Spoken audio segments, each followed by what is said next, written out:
धूलवंशकलशाम्बुधिपूर्णचन्द्रं श्रीश्रीनिवासगुरुवर्यपदाब्जभृङ्गं श्रीवाससूरितनयं विनयोज्ज्वलन्तं श्रीरङ्गदेशिकमहं शरणं प्रपद्ये।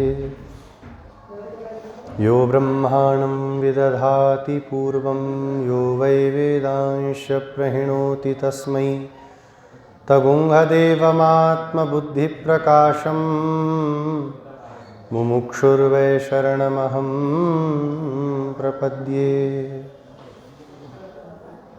कालिन्दी पुण्यतीरे मुनिजनविभवं दिव्यवृन्दावनाख्ये भक्ताभीष्टप्रदन्तं रघुकुलतिलकं सानुजं शार्गपाणिं राधाकृष्णाख्यतत्त्वं श्रितजनशरणं भ्राजमानं शुभाङ्गं सीताचित्ताभिरामं भवभयहरणं सन्ततं भावयामि। गोदाविभूषणसुरम्यवराभिधानं वृन्दावनावनिनिधिं करुणैकतानं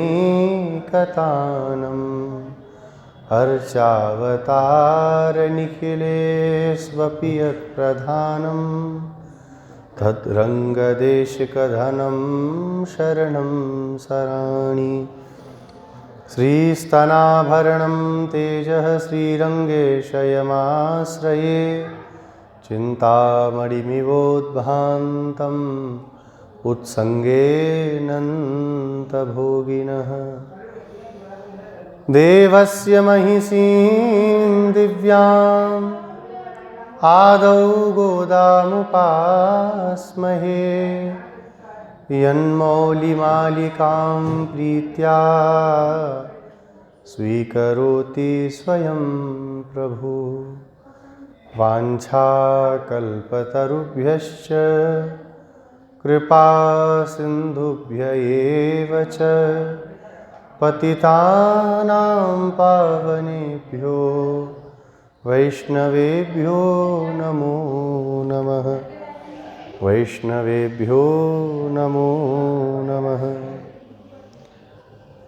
श्रीमन्नारायण नारायण नारायण श्रीमन्नारायण श्रीहरिनारायण नारायण नारायण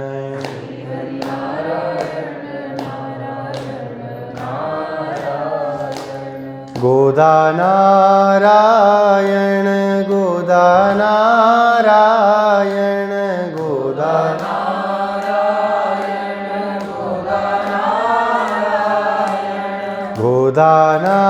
गोदानारायण गोदानारायण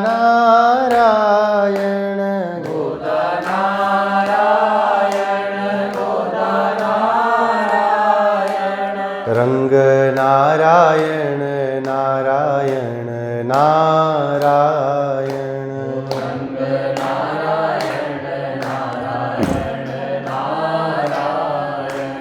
वेङ्कटनारायण वेङ्कटनारायण वेङ्कटनारायण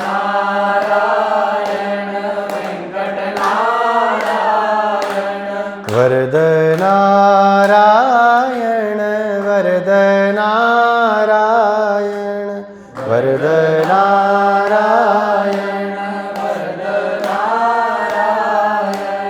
सम्पत्नारायण नारायण नारायण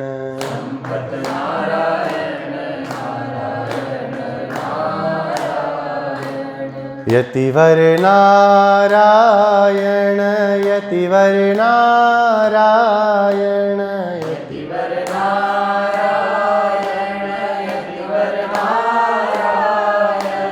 फणिवरनारायण फणिवरनारायण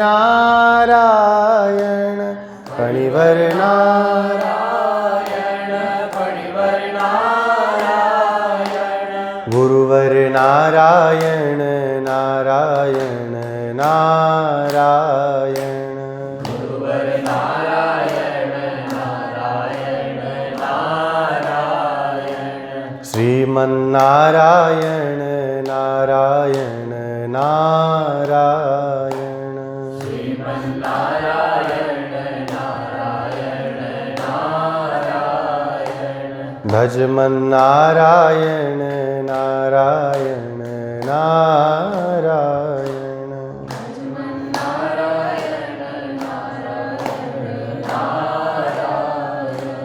श्री गुरु नारायण नारायण नारायण श्री गुरु नारायण नारायण नारायण प्रेम से बोले श्री गोदारंग मन्नार भगवान की, श्री राजाधिराज श्री रघुनाथ जी महाराज की, श्री राधा कृष्ण भगवान की, श्री वृंदावन बिहारी लाल की, श्री यमुना महारानी की, श्री गिरिराज महाराज की, श्री वृंदावन धाम की, श्री लक्ष्मीकांत भगवान की, तिरुप्पावे दिव्य प्रबंध की, श्री भाष्यकार रामानुज स्वामी जी महाराज की, समस्त पूर्वाचार्यों की, समस्त आलवारों की, समस्त श्री वैष्णव भागवत संगोष्ठी की, समस्त श्री वैष्णवाचार्यों की,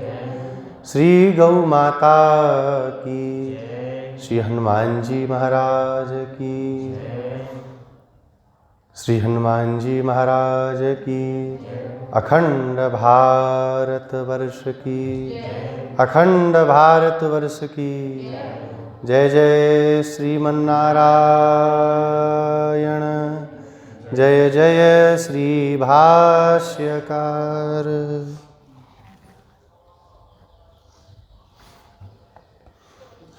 अखिल हे प्रत्यनीक कल्याण गुणैकतान, श्वेतर समस्त वस्तु विलक्षण सच्चिदानंद घन भक्त वांछा प्रपूरक, यमुना पुलिन बिहारी श्री गोदारंग मन्नार भगवान, कृपा समुद्र भगवान श्री भाष्यकार रामानुज स्वामी जी महाराज, परम पूज्य प्रातस्मरणीय श्री रंगदेशिक स्वामी जी महाराज, श्रीमान स्वामी जी महाराज, समुपस्थित समस्त श्री वैष्णव भागवत वृंद। आज धनुर्मास व्रतोत्सव के पंचम दिवस में अम्मा जी के द्वारा गाई गई अद्भुत गाथाओं का अनुसंधान करने के लिए हम लोग इस सत्संग भवन में समुपस्थित हुए हैं। कल की चतुर्थ गाथा में अम्मा जी मेघ के लिए, वर्षा के अभिमानी देवता के लिए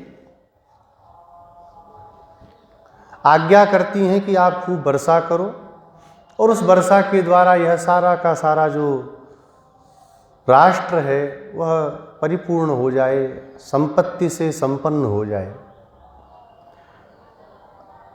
एक सखी विराजमान है, वो प्रश्न कर देती है कि हे गोदा दीदी, आपसे हम ये पूछती हैं, आपने एक पंक्ति तो सुनी ही होगी, श्रेयांसी बहु विघ्नानि। उत्तम मार्ग में जब ये जीव चलता है, श्रेय के मार्ग पर चलता है, तो विघ्न तो बहुत ही आते हैं। लोग कहते भी हैं भजन करने वालों पे तो बहुत ही कष्ट होता है, संसारी देखो कितने खुश हैं। तो संसारी हैं इसलिए खुश हैं, लेकिन हम लोग श्रेय के मार्ग पर चलने वाले हैं, और जिसके जीवन में जितनी विपत्ति आए समझो हमारा मार्ग उतना ही प्रशस्त चल रहा है। भगवत मार्ग पर चलना सामान्य बात नहीं है। प्रहलाद जी को कितना कष्ट हुआ, किस लिए हुआ कि बस भगवान का नाम मत लो। श्रेय का मार्ग पकड़ेंगे तो इतना निश्चित मान के चलिए कि विघ्न बाधाएं तो निश्चित ही आनी हैं। भगवान का श्री रामावतार में पट्टाभिषेक होना है, मुहूर्त किसने निकाला? वशिष्ठ जी जैसे महात्मा ने, कोई सामान्य है। महाराज चक्रवर्ती सम्राट दशरथ जैसे पुण्यात्मा के पुत्र का पट्टाभिषेक होना है और उसके बाद कितना बड़ा उत्पात हुआ। तो श्रेय का मार्ग जब आता है, जब अच्छे साधन में मनुष्य लगता है, तो विघ्न आते ही हैं। उन विघ्नों से घबराना नहीं चाहिए। विघ्न बाधा आवे तो द्वय मंत्र का अनुसंधान करते हुए भगवान के दिव्य चरणों का स्मरण करना चाहिए। यही आपत्ति आने पर वैष्णव को करना चाहिए। इसके सिवा और कुछ भी करने योग्य हमारे लिए नहीं है। आज ये पाठ कर लेते हैं, कल को वो मंत्र जप लेते हैं, कल को ऐसा कुछ कर लेते हैं, ये तो अनादिकाल से किया ही है, कितनी बार किया होगा। लेकिन अब जब भगवान के आश्रित हो गए तो फिर कुछ भी उपाय करने की आवश्यकता नहीं है।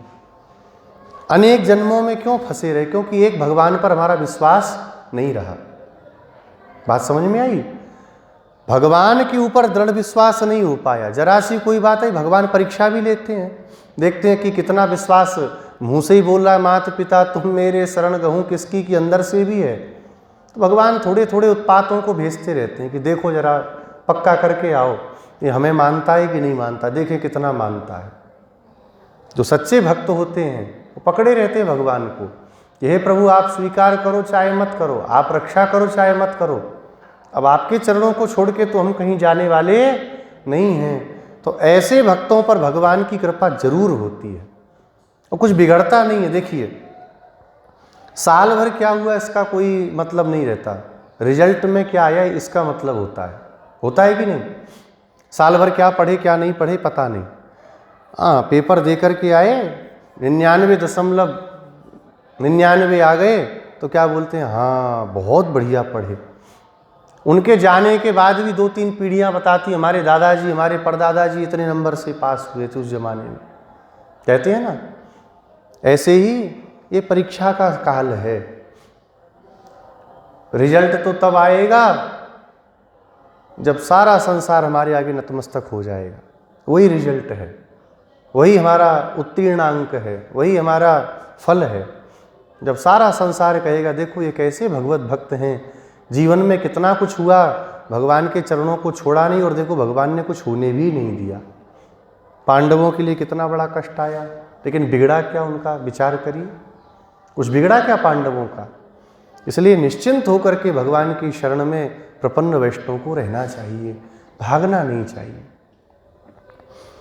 तिरुमला में सांप बहुत रहते हैं, शेषाचल है ना पर्वत, तो सांप बहुत रहते हैं। एक अनंत आलवान नाम के स्वामी जी हुए, रामानु स्वामी जी के बड़े प्रिय शिष्य। रामानु स्वामी जी श्रीरंगम में विराजमान थे, तो सब शिष्यों को बोले देखो अब वेंकटेश भगवान की सेवा के लिए भी कोई जाओ भाई, वहाँ सेवा करो। तो सारे शिष्य खड़े हो गए, बोले महाराज भगवान की सेवा से बढ़कर के हमारे लिए आपकी सेवा है, हमको नहीं जाना ऐसी जगह जहाँ पे आप नहीं हो, हम तो यहीं रहेंगे आपके चरणों में। अब किसके साथ जिद करें, दुखी भी हो गए रामानु स्वामी जी। अनंत आलवान स्वामी जी उठ के खड़े हो गए अपनी पत्नी के साथ। स्वामी जी बोले कुछ कह रहे हैं? कहा हाँ प्रभु। क्या? कहे हम जा रहे हैं तिरुमला।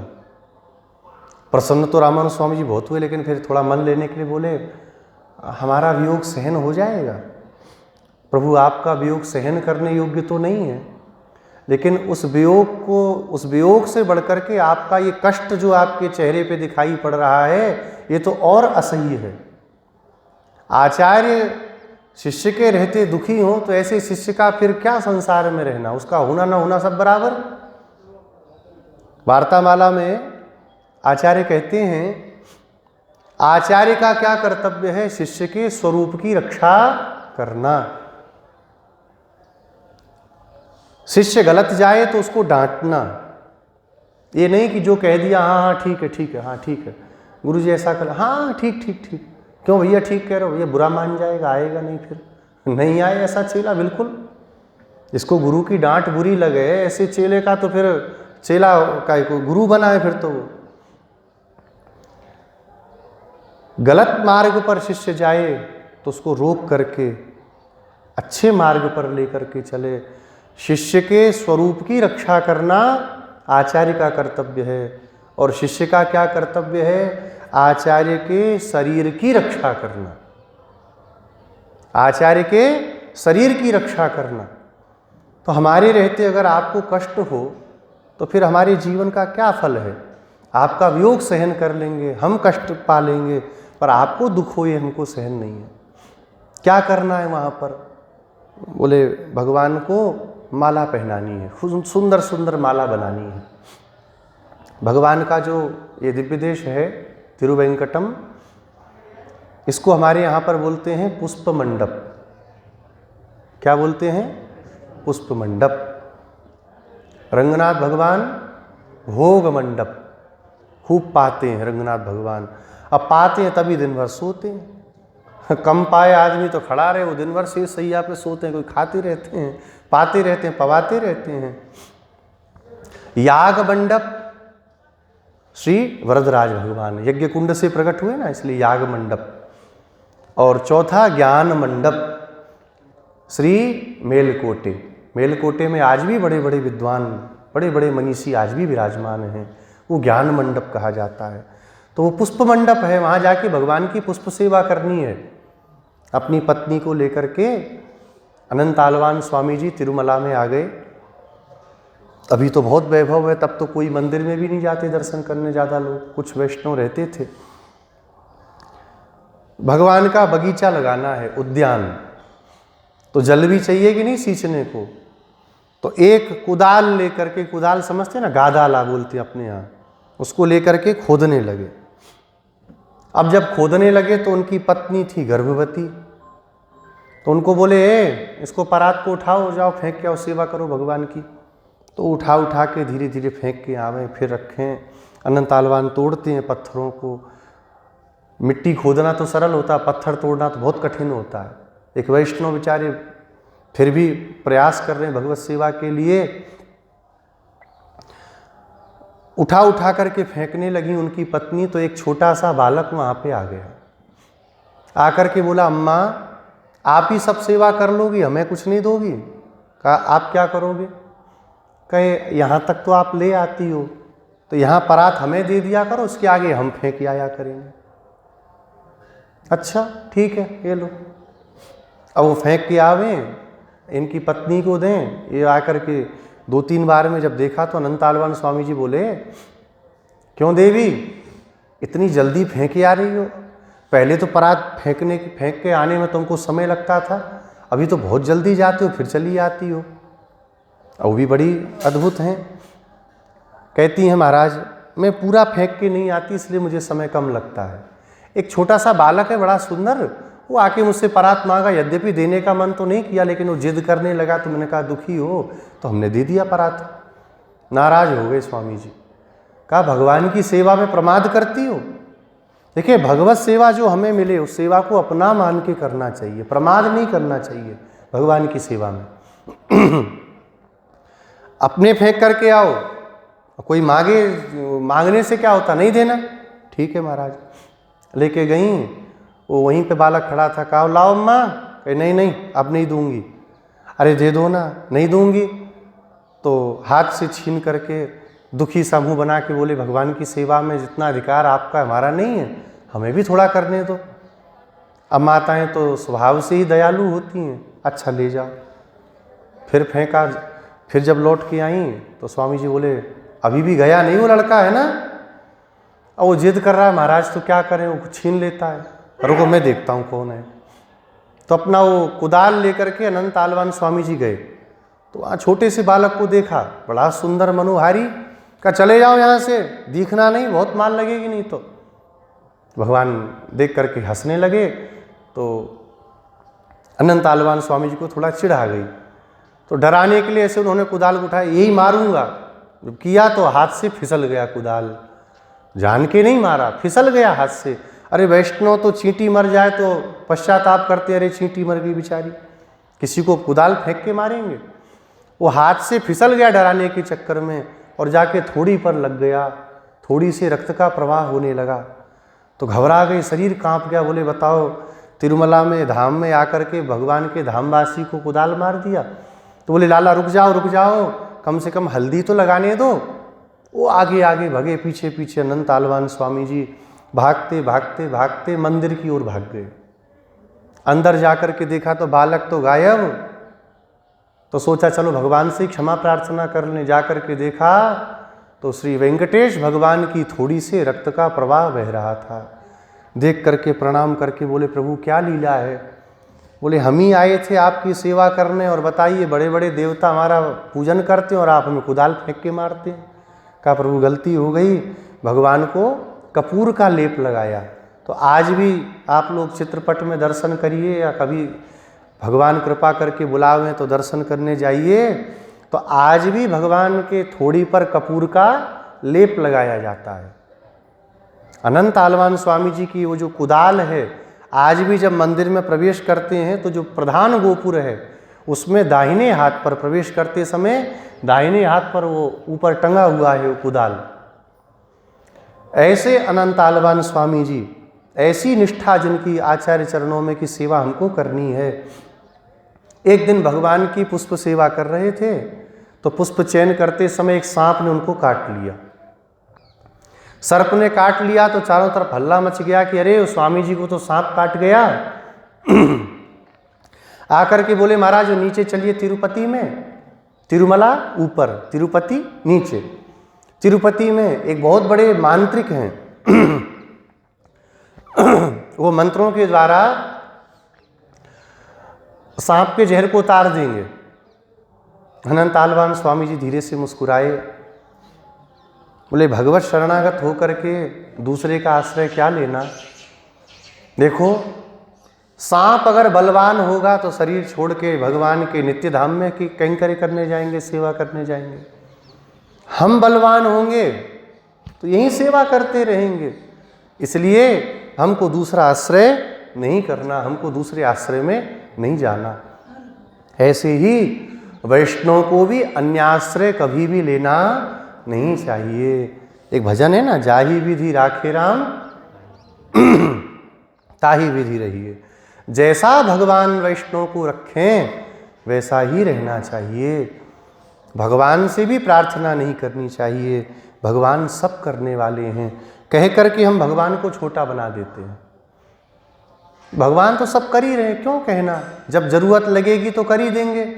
इसलिए निश्चिंत होकर के वैष्णव को रहना।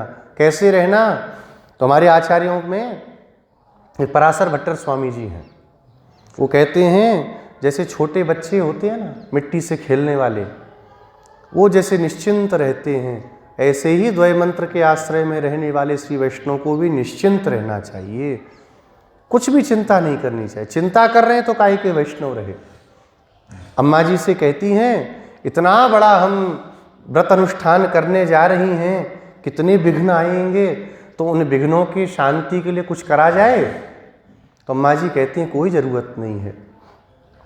कभी पित्त बढ़ जाता है, कफ वात पित्त होते हैं ना शरीर में, तो पित्त की शांति के लिए गुनगुने दूध में वैद्य कहते हैं थोड़ी सी मिश्री डाल करके घोल के पी लो तो पित्त शांत हो जाता है। दूध पीने का प्रयोजन तो दूसरा है, लेकिन पित्त भी शांत हो जाता है। ब्रह्मोत्सव प्रारंभ होता है अपने भगवान का सब जगह ही, तो सबसे पहले दिन क्या होता है, विश्वक्सेन जी की सवारी आती है ना। अपने वृंदावन में क्या कहते हैं उसे, सड़क साफ सवारी। वो सड़क देखने जाते हैं विश्वक्सेन जी कहाँ कैसा है। तो विश्वक्सेन जी का पूजन क्यों करते हैं, विघ्न के निवारण के लिए। लेकिन विश्वक्सेन जी के पूजन में कोई विघ्न ना आए, क्या उसके लिए भी कोई पूजा की जाती है, नहीं करनी है। ऐसे ही जब भगवत शरणागति जीव करता है उसी समय सारे विघ्न बाधाओं का नाश हो जाता है। अलग से कुछ भी करने के लिए वैष्णव के लिए नहीं है, ये भगवान की कृपा है, यही वैष्णवता की परावस्था है। यही महात्म्य है वैष्णवता का। भगवान अपने शरीर के समान वैष्णव की रक्षा करते हैं।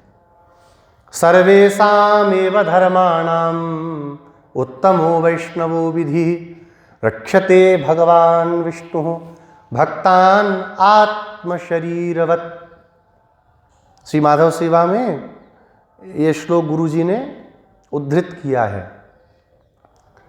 जन्माद्यस्य के बाद दूसरा श्लोक क्या है? धर्मः प्रोज्झित। इस श्लोक की व्याख्या में इस श्लोक को उन्होंने लिखा है। जितने भी धर्म कहे जाते हैं, जिनको धारण किया जाए उसको धर्म कहते हैं, ठीक है। जितने भी प्रकार के धर्म शास्त्रों में वर्णित हैं, उन धर्मों में, उन विधियों में सर्वोत्तम धर्म, सर्वोत्तम विधि क्या है? वैष्णव विधि, वैष्णव सिद्धांत सर्वोत्तम है। बोले क्यों? कहे क्योंकि रक्षते भगवान विष्णु, स्वयं भगवान वैष्णव की रक्षा करते हैं। भक्तान आत्म शरीरवत। कैसे करते हैं? अपने शरीर के समान रक्षा करते हैं। राजकुमार अगर कुएं में गिर जाए, नदी में कूद जाए, राजा खड़े होकर के इंतजार करेगा कि मंत्री जी कूद के बचावें, सेनापति जी आवें, सैनिक कूदें। अगर राजा का पुत्र डूबता है तो कौन कूदता है सबसे पहले? राजा कूदता है। ऐसे ही वैष्णव के ऊपर कोई अगर आपत्ति आती है तो भगवान पहले कूद के खड़े हो जाते हैं हमारे भक्त के लिए। श्री नरसिंहावतार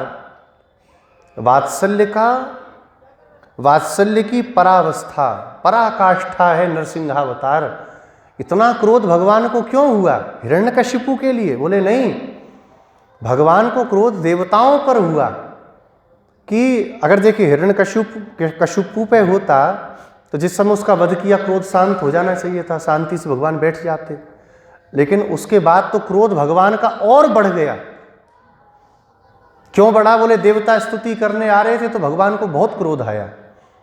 बोले ये सब नालायक यहीं पर हैं और मेरे भक्त पर इतनी बड़ी विपत्ति आती रही, एक बार भी कोई रक्षा करने नहीं आया मेरे भक्त की। भगवान का क्रोध भी अपने भक्तों के कारण होता है। भगवान को संभालना मुश्किल पड़ गया। ब्रह्मा जी से लेकर के महादेव जी बड़े बड़े देवता स्तुति कर रहे हैं हाथ जोड़ के। भागवत जी में पढ़िए, सब स्तुति कर रहे हैं एक तरफ से हाथ जोड़ करके, प्रभु शांत हो जाइए। भगवान शांत हुए? फिर क्या हुआ? प्रहलादम प्रेषयामास। ब्रह्मा जी ने आकर के देवताओं के सहित प्रहलाद जी से कहा अब आप ही शांत कर सकते हो। प्रहलाद जी गए, भगवान एक क्षण में शांताकारम हो गए। और तो लक्ष्मी जी भी आई शांत करने, साक्षात श्री प्रेषिता देवई ही। श्री जी भी देवताओं के द्वारा प्रेषित करने पे चल करके वहाँ पर पधारी। एक पद्यात्मक भागवत जी है, प्रभुदत्त ब्रह्मचारी जी ने उसको लिखा है। उसे बड़ा सुंदर नरसिंहावतार का वर्णन करते हैं। बोले फर्र फाड़ के सर्र पीटते आंत निकाली। फर्र से फाड़ कर सर्र से आंतों को निकाल के पहन लिया और सिंहासन खाली लख्यो जाए विराजे धम्म थे। खाली सिंहासन को देख के भगवान बैठ गए। उसके पहले तक उसका नाम था राजासन, राजा का आसन है। जब भगवान बैठ गए तो क्या बन गया? सिंहासन। भगवान गर्जना करने लगे। तब देवताओं ने जाके लक्ष्मी जी से प्रार्थना की, लक्ष्मी जी आई। तो वहाँ पे लिखते हैं करी 16 श्रृंगार चली नूपुर खनकावत। छम छम पायल बजाती श्री जी 16 श्रृंगार करके आई कि देख के ही शांत हो जाएंगे। हरि चिंघारे श्री डरी दौरी दौरी आए, थर थर कांपे पुनि कहें जे मेरो दूल्हा ना है। श्री जी आई, भगवान गर्जना किए तो दौड़ पड़ी और कांपते हुए बोली अरे मेरे दूल्हा नहीं है, मेरे दूल्हा तो शांताकारम भुजगशयनम। ये इतने उग्र कब से हो गए? अंत में जब प्रहलाद जी भगवान के सामने पड़े, उनको देखते ही भगवान का क्रोध कहाँ गायब हो गया पता ही नहीं चला। शांत हो गए भगवान। प्रहलाद जी को गोद में लेकर के और चाटने लगे। वात्सल्य से भगवान बारंबार हृदय से लगाने लगे। इसलिए भगवत भक्त को कभी भी चिंता नहीं करनी चाहिए। और जो चिंता करे वो भगवत भक्त कैसा, वो कैसा भगवान का भक्त। अम्मा जी कहती हैं कुछ भी नहीं करना अलग से, भगवान की शरण में पहुंचने से सारे विघ्न, सारे प्रतिबंधक अपने आप नष्ट हो जाते हैं। शरणागति करने मात्र से सब कुछ नष्ट हो जाता है। इसलिए चिंता मत करो, ये हमारा व्रत अवश्य संपूर्ण होगा। इस बात को आज की इस गाथा में, 5वीं गाथा में श्री गोदा जी कह रही हैं। मायिनं स्थिरोत्तर मथुराधिपं परिशुद्ध महाजल यमुना घट्टवन्तं गोपकुले प्रादुर्भूतं दर्शनीय दीपं मातुर्देहे कान्तिं कृतवन्तं दामोदरं परिशुद्धा भूत्वा गत्य वयं परिशुद्ध पुष्पाणि प्रक्षिप्य प्रणम्य मुखेन गीत्वा मनसा चिन्तयामः चेद्गतोपराध प्रवेशाय स्थितश्चाग्नौ तूलं भवेत् कथय भो जानीता अस्मच्छन्दः। गोदा जी कहती हैं मायिनम, जो माया वाले हैं, मायिनम माने माया, मायावी जो हैं, मायावी माने माया के अधिपति। माया किसे कहते हैं? अत्यंत आश्चर्यमय भगवान की जो शक्ति है उसी का नाम माया है। भगवान की कृपा का नाम भी माया है। भागवत में आया ना, योग मायाम उपाश्रितः। योग माया कौन है? जोड़ने वाली माया। माया माने कृपा। और भगवान की कृपा कौन है? ये तो नहीं कहना ना, श्री जी ही भगवान की कृपा है। तो मायिनम अर्थात जो श्रियःपति हैं, अथवा अत्यंत आश्चर्यमय जो माया है, जो उसके स्वामी है।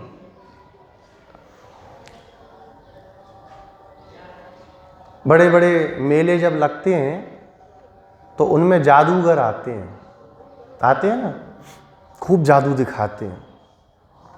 किसी की खोपड़ी काट देते हैं, किसी का हाथ काट देते हैं, बीच से काट के 2 कर देते हैं। सब लोग दांतों से उंगली दबा लेते हैं। ये क्या कर रहा है? चिल्ला पड़ते हैं, अरे राम राम राम, ये क्या हो रहा है? वहीं पे उसका एक जमूरा होता है, जादूगर का। जमूरा समझते हैं? उसका असिस्टेंट, उसको क्या बोलते हैं? जमूरा। ए जमूरा, डिब्बा लेकर के वो लेके आता है। बैठा हुआ एक एक व्यक्ति वहां पर आश्चर्य से भरा हुआ है, लेकिन उसका जमूरा आश्चर्य में पड़ता है क्या? क्यों नहीं पड़ता? उसको पता है कर क्या रहा है। जमूरे को सब पता है उसकी माया। ऐसे ही भगवान जादूगर हैं। ऐसा जादू दिखा रहे हैं, सारा संसार उस जादू में पागल हुआ पड़ा है। लेकिन जो इनका जमूरा बन जाता है, उसको इनकी इस माया का कोई असर नहीं होता, इस संसार की माया से मोहित नहीं होता। मायिनम कैसे हैं? स्थिर उत्तर मथुराधिपम, सुंदर उत्तर दिशा में विद्यमान, उत्तर दिशा में विद्यमान मथुरा नगरी के जो अधिपति हैं, मथुरा नगरी के जो स्वामी हैं। स्थिर माने सदा जो मथुरा में ही उत्तर दिशा में विद्यमान, मथुरापुरी में जो सदा विराजमान हैं, वह भगवान। ये मथुरापुरी कैसी है? पद्म पुराण में एक श्लोक है, मेरे पूज्य स्वामी जी बहुत बोला करते थे ये श्लोक। काश्यादयो यद्यपि सप्तपुर्यः तासां तु मध्ये मथुरैव धन्या यज्जन्म मौञ्जीव्रत मृत्युदाहिर नृणां चतुर्धा विदधाति मुक्तिम। 7 पुरियां हैं मोक्ष को देने वाली। कौन कौन सी? अयोध्या, मथुरा, माया, काशी, कांची, अवंतिका, पुरी, द्वारावती चैव सप्तैता मोक्षदायिका। ये 7 पुरियां मोक्ष को देने वाली हैं। ये पद्म पुराण का श्लोक है। भगवान कहते हैं यद्यपि ये सप्तपुरियां मोक्ष को देने वाली हैं, लेकिन इनके मध्य में परिगणित जो मथुरापुरी है उसके समान बाकी की 6 पुरियां भी नहीं। ये जो मथुरा मंडल है इसके समान उन 6 पुरियों में भी वैभव नहीं है। क्यों? कहे यज् जन्म, इस मथुरा मंडल में जन्म हो जाए। जन्म भी दो प्रकार का है। एक तो माता पिता के द्वारा जन्म होना, एक आचार्य की कृपा से वैष्णव कुल में जन्म हो जाना, अर्थात दीक्षा संस्कार होना, जन्म हो जाए। इन दो में से एक भी जन्म हो जाए, या तो यहाँ शरीर का जन्म हो अथवा आचार्य के द्वारा दीक्षा प्राप्त करके आत्मा का पुनर्जन्म हो, यह जन्म। दूसरा मौंजी व्रत, माने जनेऊ संस्कार हो जावे। और माताओं बहनों के लिए जनेऊ संस्कार नहीं तो क्या हो, विवाह हो जावे। यह जन्म मौंजी व्रत। और ये दोनों संस्कारों में से एक भी ना हो पाए तो क्या हो, बोले मृत्यु, मर जाए मथुरापुरी में आके। बोले मर भी नहीं पाए तो यहाँ मरना भी बड़ा कठिन है। एक महात्मा, अब कहाँ रहते थे सब नहीं बताऊंगा, वो बचपन के साधु यहीं वृंदावन में ही रहते थे। हम लोगों ने उनका दर्शन किया और बहुत बढ़िया भजन करते।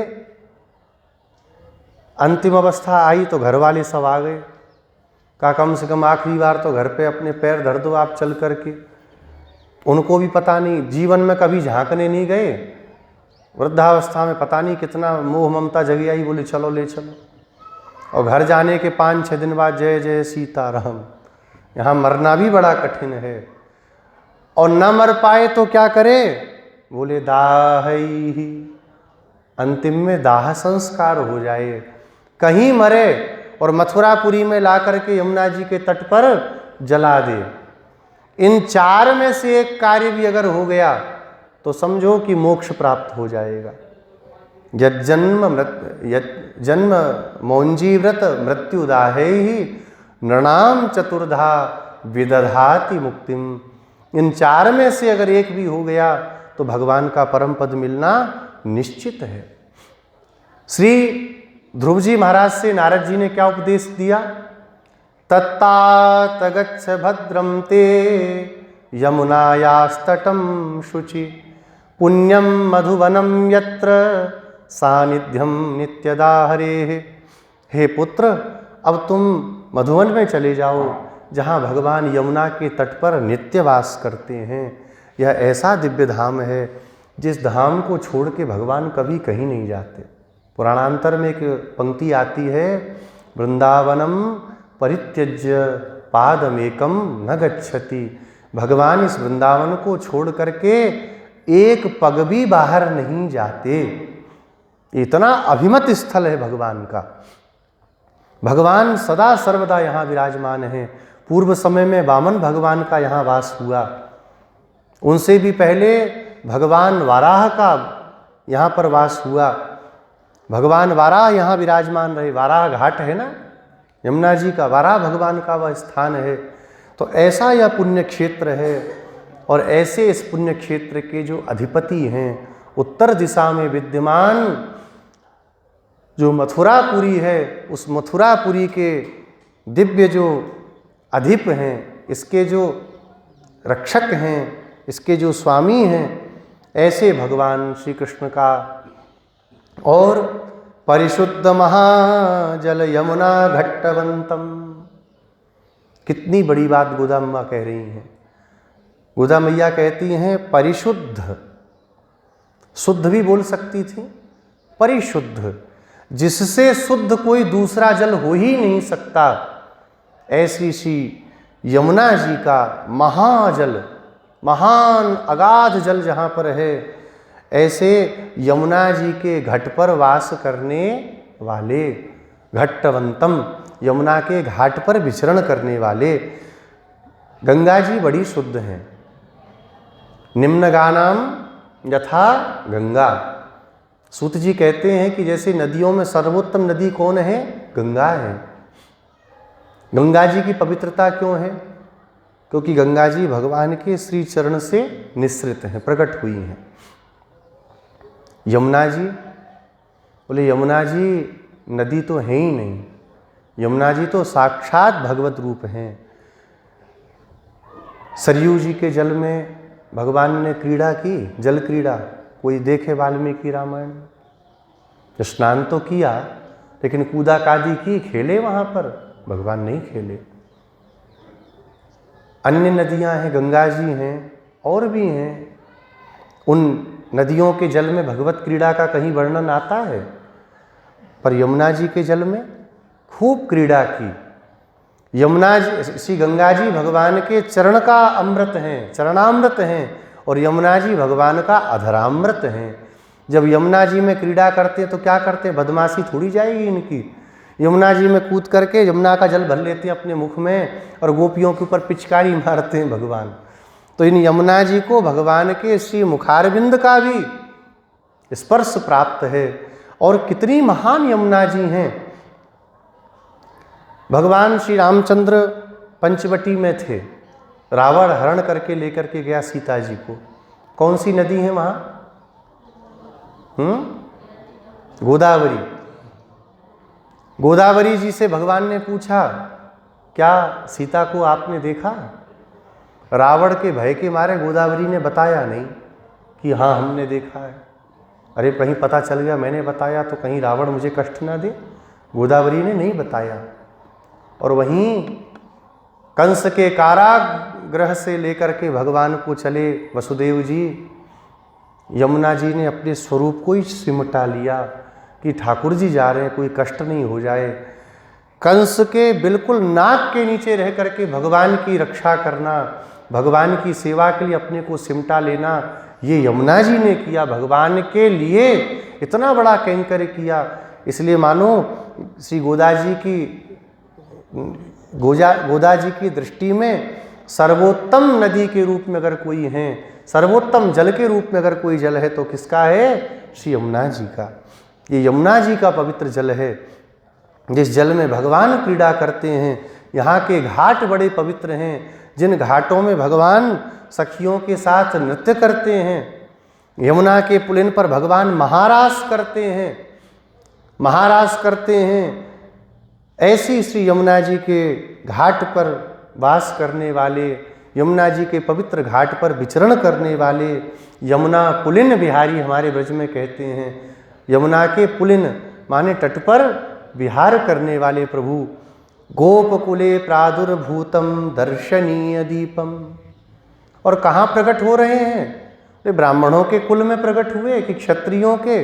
बोले गोपों के कुल में प्रकट होने वाले। कितनी भगवान ने करुणा दिखाई। भगवान सबसे छोटों के यहाँ प्रकट हो रहे हैं आकर के। कृष्णावतार में भगवान गोपों के कुल में आकर के विराजमान हो रहे हैं। बड़े बड़े यज्ञों में भगवान को पुकारा जाता है कि प्रभु पधारें, और भगवान नहीं आते। और यमुना के तट पर गोपियां कह दें आ जाइयो कन्हैया, तो दौड़े दौड़े भगवान चले जा रहे हैं। बड़े बड़े वेद भगवान की स्तुतियां कर रहे हैं, भगवान मौन होकर के बैठे हैं। वेद स्तुति कर रहे हैं, वेदों के द्वारा, पुराणों के द्वारा महात्मा लोग स्तुति कर रहे हैं, भगवान मौन होकर बैठे हैं। और यहाँ ब्रज में गायें हुंकार करती हैं, भगवान कहते रुक जाओ, आयो आयो आयो। गायों के पीछे पीछे उनके हुंकार को सुन करके भगवान भाग रहे हैं। क्या ऐसा सौलभ्य और कहीं प्राप्त होगा? इतनी सुलभता कहीं नहीं है। आपको बताया ना, उवाह कृष्णो भगवान श्रीदामानम पराजितम। श्रीदामा पराजित कर देते हैं, भगवान को घोड़ा बनाते हैं। चल रहे कन्हैया घोड़ा बन। भगवान घोड़ा बन के टिक टिक टिक टिक चलते हैं। कितनी सरलता भगवान में।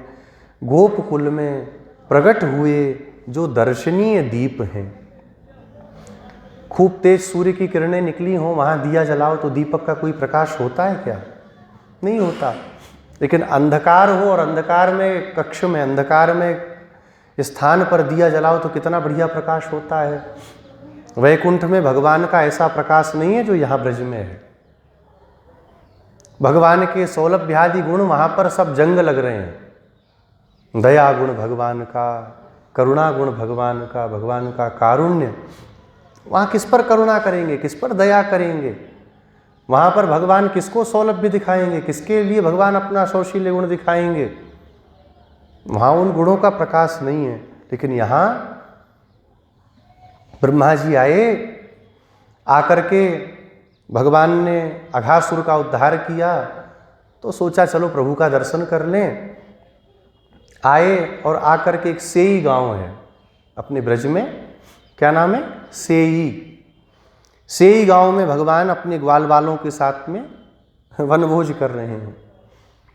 बड़े बड़े पत्तों में उनको गोल गोल मोड़ करके यमुना जी का जल भर रखा है पीने के लिए। कुल्हड़ कहाँ लेके, बर्तन कहाँ लेके जाए ग्वारिया? तो पत्तों का ही कुल्हड़ बना लिया, पात्र पानी का, पत्तों को बिछा लिया, सारी भोज्य पदार्थ उसमें रख दिए और हंसते हंसाते हा हा हू हू करते सब पा रहे हैं। और पाते पाते ब्रह्मा जी आ गए, गौर से देखने लगे कि यही भगवान है जिनका दर्शन करने आया था मैं। ये सब बताओ, ये सब ये ग्वालियों के साथ में बैठे हैं, छीना झपटी हो रही है। एक विशेष लीला हुई। क्या लीला हुई?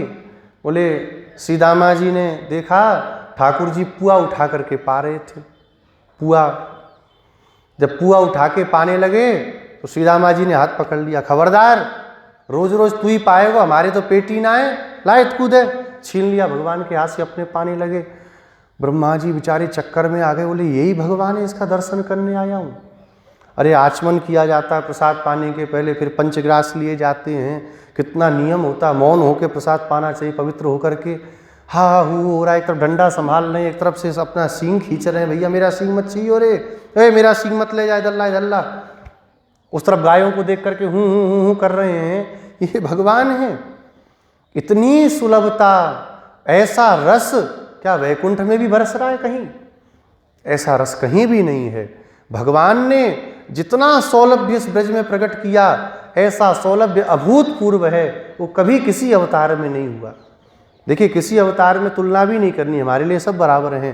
लेकिन रामावतार में भगवान सुलभ तो बने, लेकिन जो सुलभता भगवान चाहते थे वैसी दर्शा नहीं पाए। अब महाराजाधिराज के पुत्र हैं, कौन उनका कान पकड़ेगा? कोई गाली देगा राम जी को? कोई घूंसा मारेगा राम जी को? कोई उनका छीन करके पाएगा? राम जी किसी का छीन करके पाएंगे? नहीं, मर्यादा है। तो रघुनाथ जी सुलभ बनते हैं, लेकिन उतनी सुलभता नहीं जितनी भगवान की है। गलियों में चलते चलते सखियां हाथ पकड़ के घर ले जा रही हैं, सखियां बांध रही हैं भगवान को, भगवान बंध जा रहे हैं। हमारे यहाँ रासलीला होती है ब्रज में, तो रासलीला में एक बढ़िया सुंदर प्रसंग दिखाते हैं। एक सखी भगवान को बांधती है, और सखियां भी कितनी भोली भाली। तो जब भगवान को बांधती, भगवान हाथ को इधर उधर करते, बंध नहीं पाते।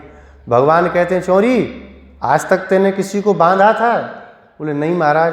तो बांधना कहाँ से आएगा? अरे बांधने के लिए भी पहले सीखा जाता है, उसमें धुर्र गांठ लगती है, तब बधाई होती है। तो वो कैसे लगती है? बोले ला मैं सिखा दूँ। तो उसने कही तुम सिखाने के चक्कर में बांध के भग जाओगे तो? बोले काहे को भग जाएंगे, गुरु बन रहे हैं, बिना गुरु दक्षिणा लिए थोड़ी जाएंगे। भगवान कहते गोपी ऐसे हाथ कर, वो ऐसे कर लेती है, हाथ बांध करके कहते हैं वाह खंबे की तरफ आ, खंबे की तरफ या खंबे से बांध देते हैं। उसके बाद भगवान कहते हैं गुरु दक्षिणा यही है, तू यहीं बधी रहे, और भगवान भाग जाते हैं। ये सुलभता कहीं नहीं है।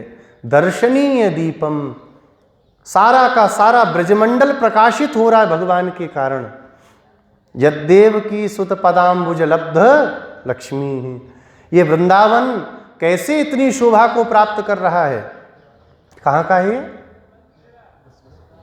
नहीं, वेणुगीत का या युगल, नहीं वेणुगीत का ही है शायद। वेणुगीत में कहते हैं ना कि श्रीधाम वृंदावन इतनी बड़ी शोभा को प्राप्त कर रहा है, सारे संसार में इसकी जय जयकार हो रही है, देवलोक तक में जय जयकार हो रही है। क्या कारण है?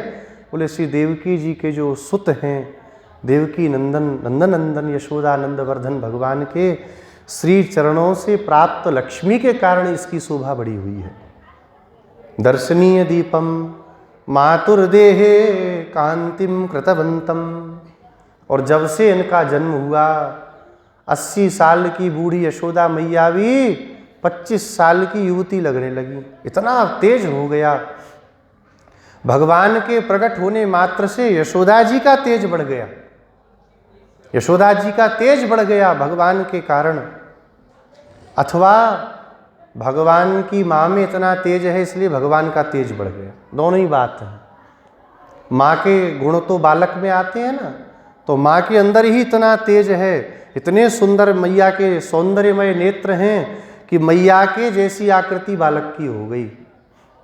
हम लोग किसी बच्चे को देखते हैं तो शकल मिलाते हैं ना, अपनी माँ पे गया, अपने पिता पे गया है।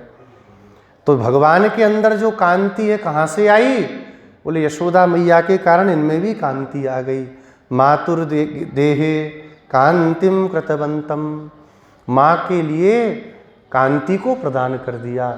ऐसा तेज बढ़ा कि बड़े बड़े संतों को, महात्माओं को कहना पड़ा, यशोदाया परम नास्ति देवता इति मे मति। यशोदा जी के समान कोई संसार में नहीं हो सकता। सुखदेव जी कहते हैं ना, नेमं विरंचो न भवो न श्रीरप्यंग संश्रयाः प्रसादे लेभिरे गोपी यत्तत्प्राप विमुक्तिदात। साक्षात भगवान के पुत्र कौन है? ब्रह्मा जी। ब्रह्मा जी को सौभाग्य नहीं मिला। भगवान के नाती कौन हुए? श्री महादेव जी। भागवत में वर्णन है ना कि ब्रह्मा जी प्रकट हुए, ब्रह्मा जी से फिर महादेव जी का प्राकट्य हुआ। महादेव जी को यह सौभाग्य नहीं मिला। ये तो चलो थोड़ा सा बाहर के हो गए, सदा अंग संग रहने वाली साक्षात जगत जननी भगवती पराम्बा श्री, उनको भी ये सौभाग्य नहीं मिला जो सौभाग्य आज इन गोपी को, इन यशोदा जी को प्राप्त हो रहा है। भगवान जिनके बंधन में बंध जा रहे हैं, अपनी माँ के लिए प्रकाश करने वाले, अपनी माँ की देह कांति को बढ़ाने वाले। दामोदरम, इतना सब कहने के बाद सखियों ने कहा, वाले वाले कर रही हो, कौन? बोले दामोदरम। दाम माने रस्सी का चिन्ह है उदर में, उदर कहते हैं पेट में जिनके।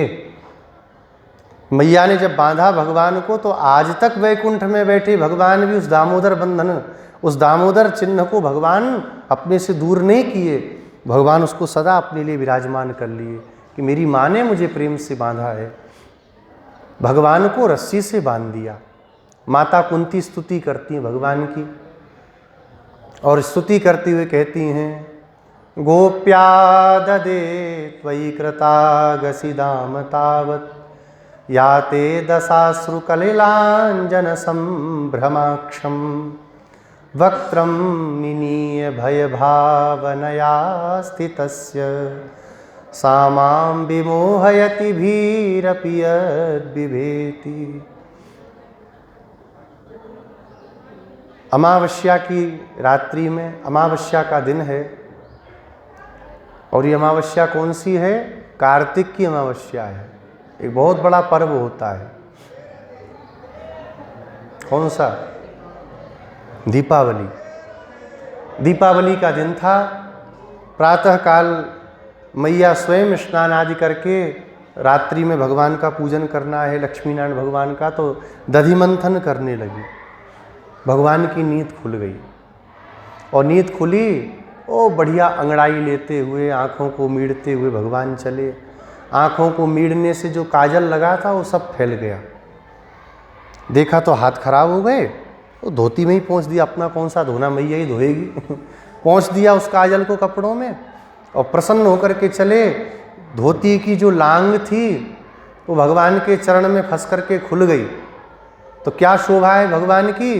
बोले एक हाथ से अपनी धोती को पकड़ रखा है, और दूसरे हाथ से ऐसे ऐसे आँखों को मीड़ते हुए जम्हाई लेते मैया के पास पहुँच गए। मैया को देखा तो दधि मंथन चल रहा, मैया ने लाला को देखा तो रस्सी को छोड़ दिया। हम जितने भी कर्मों को कर रहे हैं, ये कर्म कब तक करने हैं? जब तक भगवान प्राप्त नहीं हो जाते। भगवत प्राप्ति के बाद तो ये जो समस्त कर्म हैं ये अपने आप छूट जाते हैं। हाँ, लेकिन जब तक भगवान नहीं मिले तब तक कर्म का त्याग भी नहीं करना। छोड़ दिया। भगवान चढ़ गए मैया के घुटने के ऊपर, ऐसे हाथ रख के, और बोले मैया भूख लग रही है, लाला दूध पिएगा? मैया स्तनपान कराने लगी। गाय का दूध औंटने के लिए रखा था चूल्हे पे। उस दूध ने देखा कि आज तो मैया का ही पी लेंगे, हमारी ज़रूरत ही नहीं पड़ेगी, तो रह के क्या करें। दूध ने कही कि अब रहने का मतलब नहीं, जल जाओ। उबल करके आग में गिरने लगा। इधर मैया का भगवान को देखें, भगवान मैया को देखें तो भगवान ने पूछी, मैया एक बात पूछूं? बोले हाँ। मैया तो को दूध प्यारो लगे कि पूत प्यारो लगे? तुम्हें दूध अच्छा लगता है, पूत माने बेटा अच्छा लगता है कैसी बात कर रहे हो? हमें तो पूत प्यारो लाला, तू ही बड़े प्रेम से हृदय से लगा लिया। तब तक मैया का ध्यान गया, वो पतीली से दूध गिर रहा था बाहर। जब भगवान के काम नहीं आना तो संसार में क्या करेंगे रह के? दूध जलने लगा गिर करके। मैया ने उसी समय भगवान को उतार दिया और दौड़ पड़ी दूध को उतारने के लिए। और जब मैया गई दूध के पास तो दूध अपने आप तल्ली में बैठ गया। बोले क्यों बैठ गया? दूध ने कहा, भैया साक्षात भगवान की माँ आ रही और हम ऊपर खड़े होके तन के खड़े रहें? जब महापुरुष आवे तो नम्र हो जाना चाहिए, शिष्ट हो जाना चाहिए, ऐसे अकड़ के बेंत की तरह नहीं खड़े रहना चाहिए, नम्र होना चाहिए। दूध ने कही हम नम्र हो गए। इधर तो भगवान को इतना क्रोध आया। सुखदेव जी कहते संजात कोप स्फुरितारुणाधरम, इतना क्रोध आया कि क्रोध के कारण भगवान के जो अधर हैं लाल लाल कांपने लगे। और भगवान ने अपने दांतों से उन होठों को दबा लिया कस करके और कहा मुझे फेंक के गई मैया, हाँ, इसी दूध के लिए। और उठा करके एक पत्थर और दही का जो पात्र था उसको मारा फट से, धम, पूरा का पूरा पात्र फूट गया। दही दूध उसमें जो दही था वो बहने लगा। भगवान ने जब फोड़ दिया, जोश जोश में फोड़ तो गई, बाद में याद आई मार तो बहुत तगड़ी लगेगी। भगे भगवान वहाँ से। मैया ने जब मटका फोड़ने की आवाज़ सुनी तो दौड़ के आई। आकर के मैया ने देखा तो बड़ी जोर से ऐसे उंगली को यहाँ रख करके थोड़ी पे हंस करके बोली, देखो इसका ऊधम, आज घर में ही मटकी फोड़ दी। देखूं तो सही लाला कहाँ गया? तो ठाकुर जी एक ऊखल पर खड़े थे और ऊखल पे खड़े होके क्या कर रहे थे? तो वहाँ भी बदमाशी नहीं छूट रही है। बोले माखन लेकर के बंदरों को पवा रहे थे। ओए इधर आ, ले खा। मैया ने कहा देखो इसको इतना उपद्रवी हो गया, रुक जा बताऊं। मैया ने छड़ी उठाई और जैसे ही छड़ी उठाई भगवान ने कहा अब तो मार लगी, भगो यहाँ से। अब आगे आगे ठाकुर जी, पीछे पीछे मैया। अंत में भगवान ने देखा मैया बहुत थक गई, पसीने से सारा अंग मैया का भीग गया। मैया के जो हार थे, पुष्प का हार था, सब अस्त व्यस्त हो गया, केश बंधन खुल गया। भगवान माँ के हाथ में आ गए। श्री कुंती माता कहती हैं गोप्या ददे त्वयि कृतागसी दाम तावत। आपने कृतागसी माने जो आपने अपराध किया, उस अपराध के लिए जब गोपी यशोदा जी आददे आपको बांधने के लिए आई तो मैंने अपराध किया है, इस कारण से वक्त्रम निनीय भय भावनया स्थितस्य, डरते हुए कांपते हुए आपने अपने मुखमंडल को नीचे कर लिया। नेत्रों से अश्रुपात होने लगा और आँखों के नेत्रों के अश्रुओं से बहता हुआ काजल आपके श्रीअंग में छाने लगा, श्रीअंग में फैलने लगा। और तब मैया ने कहा अगर अब तूने नाटक किया, रोया तो लाला बहुत मार लगेगी। आप शांत होकर के, चुप होकर के हिचकी ले लेके रो रहे हैं, पर जोर जोर से रोने का भी अभिनय नहीं कर पा रहे। सामाम विमोहयति, वह आपका रूप मुझे मोहित कर रहा है। भीरपियत विभेति, जिससे भय भी भयभीत होता हो। जेहि के डर अति काल डेराई, जो सुर असुर चराचर खाई। वह परमात्मा एक लकड़ी से डर रहे हैं, यशोदा जी से डर रहे हैं। कितने आश्चर्य की बात है। भगवान यशोदा जी से डर रहे हैं। यशोदा कौन है? आगे अभी एक गाथा में अम्मा जी बताएंगी। यशोदा कौन है? यशोदा है आचार्य। भगवान आचार्य से डरते हैं क्योंकि भगवान के स्वरूप की रक्षा आचार्य करते हैं। बहुत बड़े नैयायिक उदयनाचार्य जी गए जगन्नाथपुरी दर्शन करने, भगवान का पट बंद हो गया तो बाहर खड़े होकर के बड़ी तेज डांटा भगवान को। बोले ऐश्वर्य के मद में इतने मतवाले हो गए कि हमारी अवज्ञा कर रहे हो। उपस्थितेषु बौद्धेषु मदधीना तवा स्थिति, जिस समय बौद्ध आएंगे तुम्हारा खंडन करने ना, ये उदयनाचार्य खड़ा होगा। भगवान ने पुजारी से कहा भैया दरवाजा खोलो, नहीं तो प्राण पी लेंगे हमारे। अपनी प्रसादी माला भेजी उदयनाचार्य जी के लिए। भगवान भी आचार्यों का सम्मान करते हैं। भगवान को मैया ने रस्सी से बांध दिया तो भगवान का नाम क्या पड़ गया?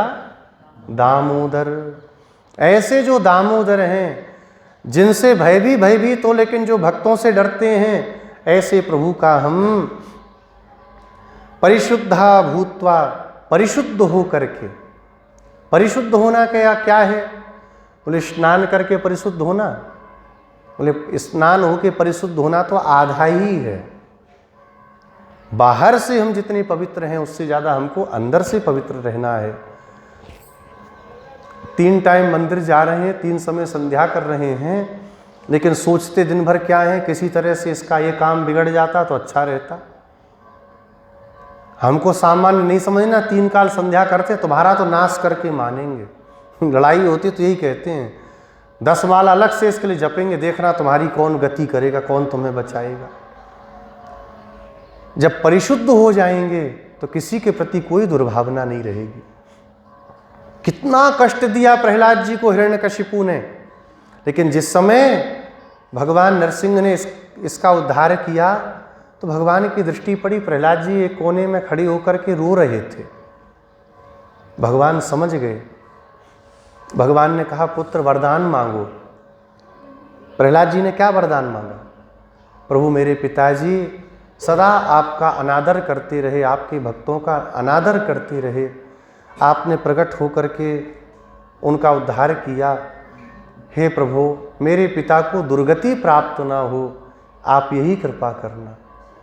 अपना इतना बुरा करने वाले के प्रति भी प्रहलाद जी के मन में इतना भी दुर्भाव नहीं आया। यही परिशुद्ध होना है। हम लोग जितना बाहर के लिए विचार करते हैं उतना वैष्णवों को अंदर भी विचार करना चाहिए। हमारे मन से राग, द्वेष, ईर्ष्या ये धीरे धीरे नष्ट हों। कब तक इनको ढो करके चलोगे? और जब तक ये रहेंगे भगवान तो आने वाले नहीं। इसलिए सबके प्रति सौहार्द रखे। कोई हमारा गलत भी कर रहा है तो यही सोचना चाहिए कि हमारा ही कोई कर्म है इसलिए ऐसा कर रहा है। अगर हमारा कर्म खराब ना होता तो ये हमारे साथ इतना बुरा क्यों करता? अपने कर्म को ही दोष देना चाहिए, दूसरे व्यक्ति को दोष ना दे। तो परिशुद्ध हो करके आगत्य, उनके पास जा करके हम पहले परिशुद्ध होंगी फिर उनके पास पहुंचेंगे। उनके पास क्यों जाना? काव्य में, साहित्य शास्त्र में नायिका के पास नायक स्वयं चल के आता है। श्रीरंगम में, श्रीरंगधाम में रंगनाथ भगवान का दिव्य आलय है। उस दिव्य आलय से भगवान ही चल करके रंगनाई की अम्मा जी के पास जाते हैं। अम्मा जी कभी भगवान से मिलने नहीं आती, वो अपने महल में रहती हैं, भगवान मिलने आते हैं। नायिका नायक के पास जाए अच्छी बात नहीं है, नायक को आकर के खड़ा होना चाहिए। रामावतार में श्री ठाकुर जी जब दंडकारण्य में गए तो वहाँ पे ऋषि मुनि भगवान के पास आए और आकर के भगवान से बोलने लगे कि इन राक्षसों ने हमारे साथ ऐसा ऐसा किया। एक पर्वत दिखाया भगवान को। ये पर्वत जानते हैं क्या है? भगवान ने कहा क्या है? बोले जिन ऋषि मुनियों को खाया है राक्षसों ने उनकी हड्डियां एकत्रित करती पर्वत बन गया। तो भगवान रामचंद्र को वहाँ बड़ी लज्जा हुई।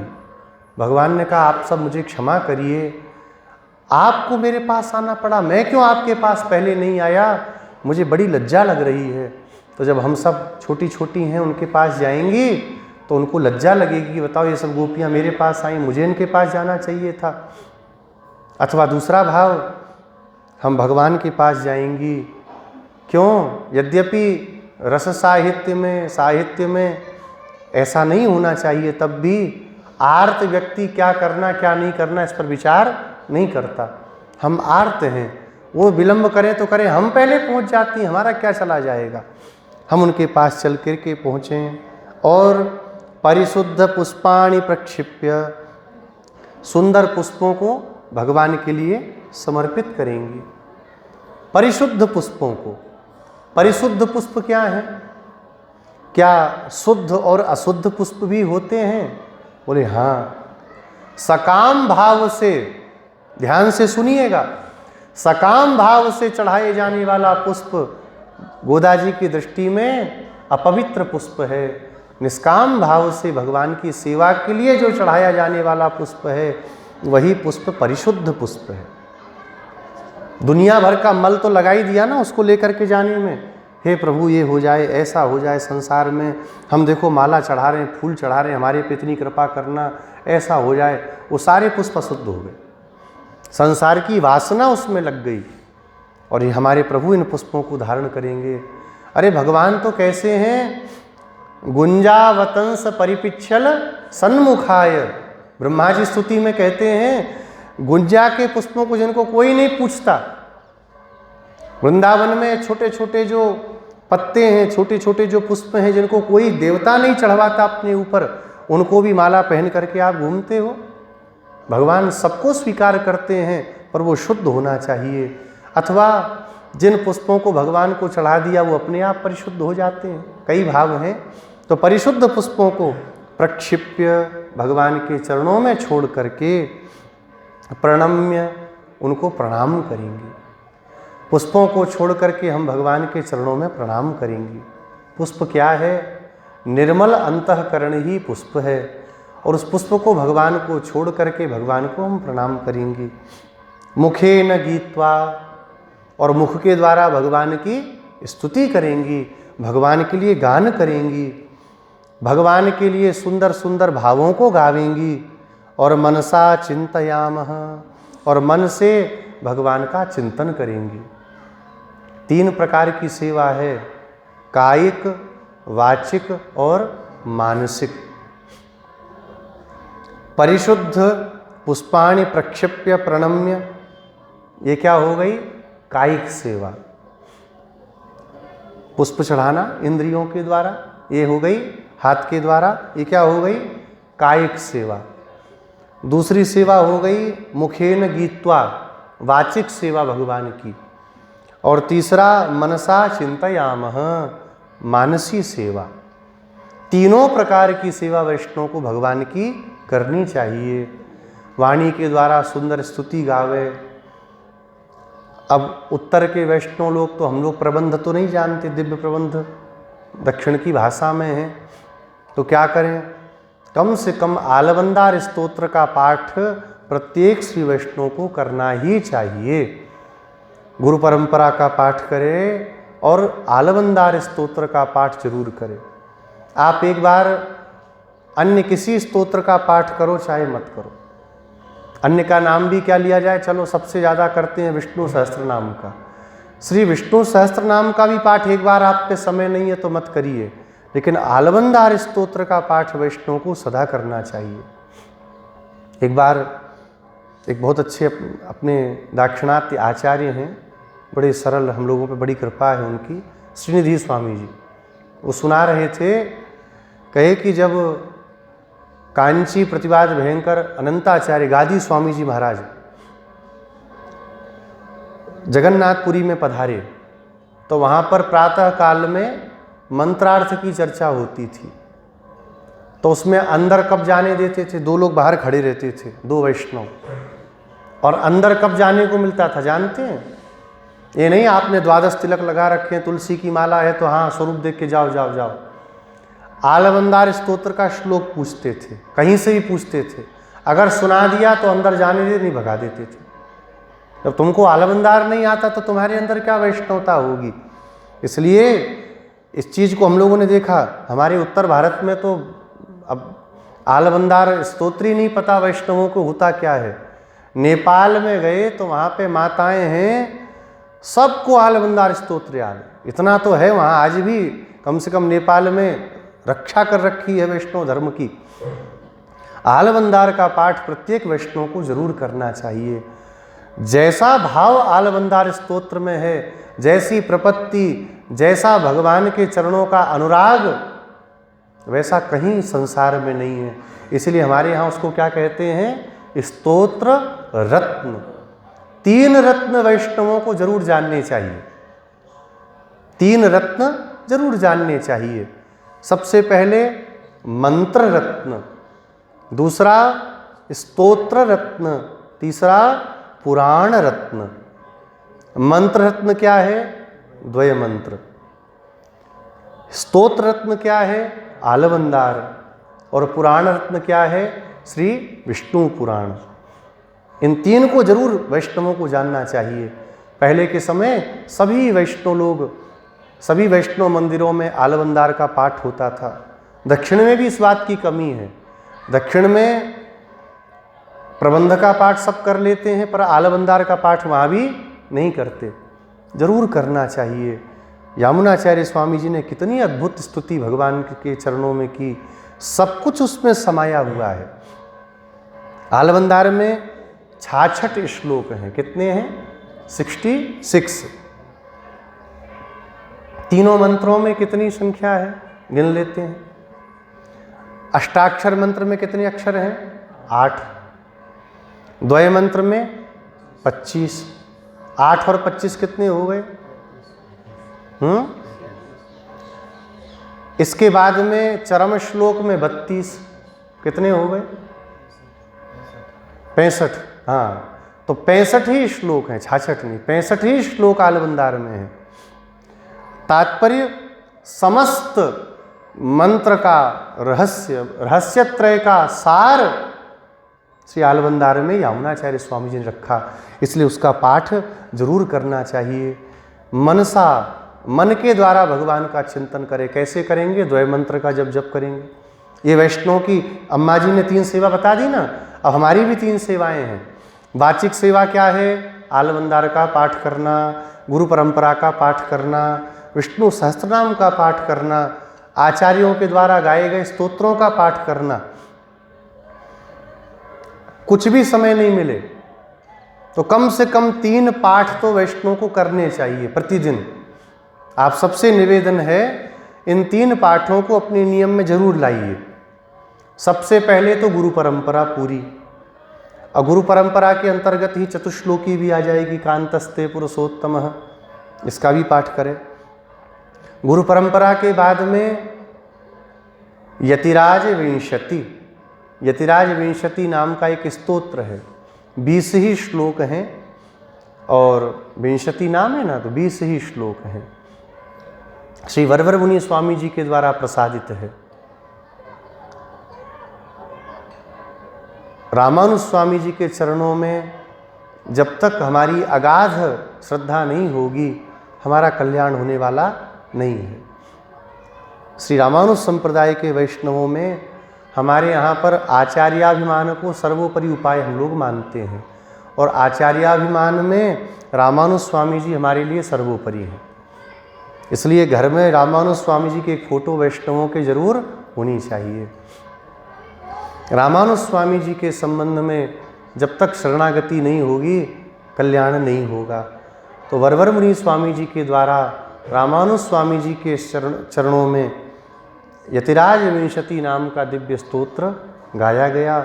इसका भी पारायण वैष्णवों को जरूर करना चाहिए। और आलवंदार स्तोत्र इतना कर दिया तो वाचिक सेवा हो गई। मानसी सेवा क्या होगी? जब चलते फिरते द्वय मंत्र का जप करेंगे, मानसी सेवा हो गई। और कायिक सेवा, प्रातः भगवान का अपने घर में विराजमान जो अर्चा रूप भगवान है उनकी सेवा करना। नहीं कर सके, तुलसी ही ला के रख दी, फूल ही तोड़ के रख दिए, माला ही बना दी, कोई भी एक भगवान की कायिक सेवा करनी चाहिए। तब क्या होगा? अब जो यहाँ पर पहले शंका हुई थी ना कि इतना बड़ा व्रत कर रहे हैं, बड़े बड़े विघ्न आएंगे, अब यहाँ पर उसका समाधान अम्मा जी करती हैं। गतोपराध प्रवेशाय स्थितः। क्या होगा? बोले पूर्व के किए गए जो अपराध हैं, गतः अपराध, पूर्व के जो अपराध हैं, शरणागति होने के पहले जो हमने जान करके कुकृत्य किए हैं, वो सब भगवान की सेवा से अपने आप नष्ट हो जाएंगे। कैसे होंगे वो आगे बताएंगे। जब हम भगवत शरणागति करते हैं, लोगों को बड़ा मजाक लगता है, क्या शंख चक्र लगा लिया, इससे क्या हो जाएगा। स्मारकों में सब लोग तो नहीं, बहुत से बदमाश लोग हैं, वैष्णव धर्म का बड़ा उपहास करते हैं, क्या क्या ऊटपटांग बोलते हो, ले शंख चक्र लगाने से ऐसे ही हो जाएगा। जिनकी जितनी मति होती उतना ही सोच सकते हैं। जिस समय हम आचार्य के चरणों में शरणागति करने जाते हैं, आचार्य अपने कर कमल से शंख चक्र का स्पर्श हमारे बाहुमूलों में कराते हैं, ऊर्ध्वपुंड्र धारण कराते हैं, भगवान नाम से संबंधित नाम रखते हैं, रहस्यत्रय का उपदेश करते हैं, शरणागति कराते हैं, तो ऐसा शास्त्रों में वर्णन है। अनादिकाल के अनेक जन्मों के जो हमारे पाप हैं, 3 प्रकार के कर्म हैं, क्रियमाण, संचित और प्रारब्ध, सारे के सारे संचित पापों की राशि भस्म हो जाती है, उसी समय नष्ट हो जाती है। और फिर इसके बाद आगे होने वाले पाप, जब तक शरीर है कुछ न कुछ तो करेंगे। तो वैष्णव को ज्ञान पूर्वक तो कोई पाप नहीं करना चाहिए। अज्ञान पूर्वक जो पाप होगा वह भी भगवान की सेवा से, आचार्य के अनुग्रह से नष्ट हो जाएगा, इसमें कोई संशय नहीं है। ऐसा कहते हैं कि भगवान की शरण में, आचार्य की शरण में जब ये जीव पहुंचता है तो जैसे सूर्य के सामने अंधकार नहीं रह सकता, इस जीव के सारे पाप भी भस्म हो जाते हैं। अब बचता क्या है? प्रारब्ध, ठीक है ना। तो वो प्रारब्ध तो कोई नहीं काट सकता। अवश्यमेव भोक्तव्यम कृतम कर्म शुभाशुभम, जो हमने कर्म किए हैं वो हमको भोगने ही पड़ेंगे। तो उन कर्मों को वैष्णव अपना भोग मान करके स्वीकार कर लेता है कि भगवान कृपालु हैं, इससे भी बड़ा कष्ट मेरे जीवन में मुझे प्राप्त होना चाहिए था मेरे कुकृत्यों के कारण, लेकिन प्रभु कृपा करके देखो इतने में इसको काट दे रहे हैं। ज्ञानी काटे ज्ञानते, मूर्ख काटे रोए। ज्ञानी ज्ञान से काटता है, मूर्ख हाय हाय करके दुनिया में भागता है, ये कर लो, वो उपाय कर लो, फलाना करो। अरे कहाँ किसी उपाय से आपका प्रारब्ध कटेगा। भोगे न तो इतरे क्षपयित्वा, ब्रह्मसूत्र के 4th अध्याय के 4th पाद में ब्रह्म ज्ञान संपन्न जो ब्रह्मज्ञ है उसकी स्थिति का वर्णन करते हुए भगवान व्यास कहते हैं, ब्रह्म ज्ञान से, ब्रह्म साक्षात्कार से क्रियमाण और संचित ये दोनों नष्ट हो जाते हैं, लेकिन जो प्रारब्ध कर्म है वो भोगेन, भोग के द्वारा ही उसको काटा जा सकता है। इसलिए जब जीवन में कष्ट आवे तो भगवान के चरणों में प्रणाम करके प्रसन्न होना चाहिए कि आज हमारे जीवन का ये जो भयंकर कष्ट, भयंकर जो पाप है, भगवान थोड़े में इसको काट दे रहे हैं। व्यथित नहीं होना चाहिए, घबराना नहीं चाहिए। अम्मा जी कहती हैं पूर्व के और पर के सभी अपराध हमारे नष्ट हो जाएंगे। और फिर कैसे बोले, जैसे अग्नो तूलम भवेत, जैसे रुई को ले जा करके आग के पास रख दें, एक क्षण में फक से जल करके नष्ट हो जाती है। ऐसे ही अनादिकाल के किए गए हमारे जो कर्म हैं, जिन कर्मों से हम संसार में बंधे फिर रहे हैं, जिन कर्मों से हम संसार में नाना प्रकार के कष्टों को पा रहे हैं, आगे भी जिनको पाएंगे, वह सब भगवत कृपा से वैष्णव के नष्ट हो जाते हैं। तो अपने आप जिस संकल्प को वैष्णव करेगा वह संकल्प भगवान पूरा करेंगे। कभी निश्चिंत, कभी अनिश्चय नहीं करना चाहिए। वैष्णव को निश्चिंत रहना चाहिए, ये विचार करके रहना चाहिए ये संकल्प हमारा नहीं है, ये हमारे भगवान का संकल्प है, ये जरूर पूरा होगा, भगवान इसको पूरा करेंगे। एक छोटी सी बात बताऊं आपको। हमारे स्वामी जी महाराज पूज्य हरदेव जी वाले, जिस समय स्वामी जी हरदेव जी के पीठ पर विराजमान थे, बहुत दयनीय स्थिति थी मंदिर की, सब कुछ चला गया था। और होता क्या था कि उधार ला करके स्वामी जी भोग लगाते थे भगवान का। और फिर क्या वैभव बढ़ा, कितना कितना स्वामी जी ने वैभव बनाया भगवान का। तो स्वामी जी से हम लोग कहते, स्वामी जी, कई लोग हम लोगों से हंसते हैं, तुम्हारे स्वामी जी तो पोटली में सिद्धि लेके घूमते हैं। तो स्वामी जी हंसते थे, कहे अरे भाई सिद्धि विद्धि क्या होती है, अपने भगवान को दिखाते यही हैं, और जो इनको कराना है, जो इनका संकल्प है, भगवान अपने से करा लेते हैं, हमको क्या पता क्या हो रहा है। भगवान वैष्णव के संकल्प को पूरा करते हैं, इसलिए निश्चिंत रहना चाहिए कि हमारे प्रभु हैं, वही हमारे लिए सब करेंगे, कोई चिंता की बात नहीं। इस प्रकार से कथय भोजानीता स्मच्छंदः तुम निश्चिंत होकर के भगवान के गुणानुवाद का चिंतन करो, भगवान के नामों का संकीर्तन करो, ये हमारा व्रत तो अवश्य पूरा होकर के ही रहेगा। श्री गोदारंगमन्नार भगवान की। गोविंद जय जय गोपाल जय जय गोविंद जय जय गोपाल जय जय। श्री राधा रमण हरि गोविंद जय जय।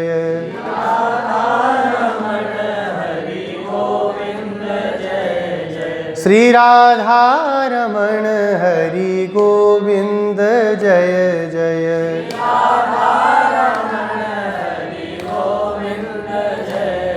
श्री गोविंद जय जय गोपाल जय जय। गोविंद जय जय गोपाल जय जय। श्री ललिता की जय जय विशाखा की जय जय। ललिता की जय जय विशाखा की जय जय। श्री ललिता की जय जय विशाखा की जय जय।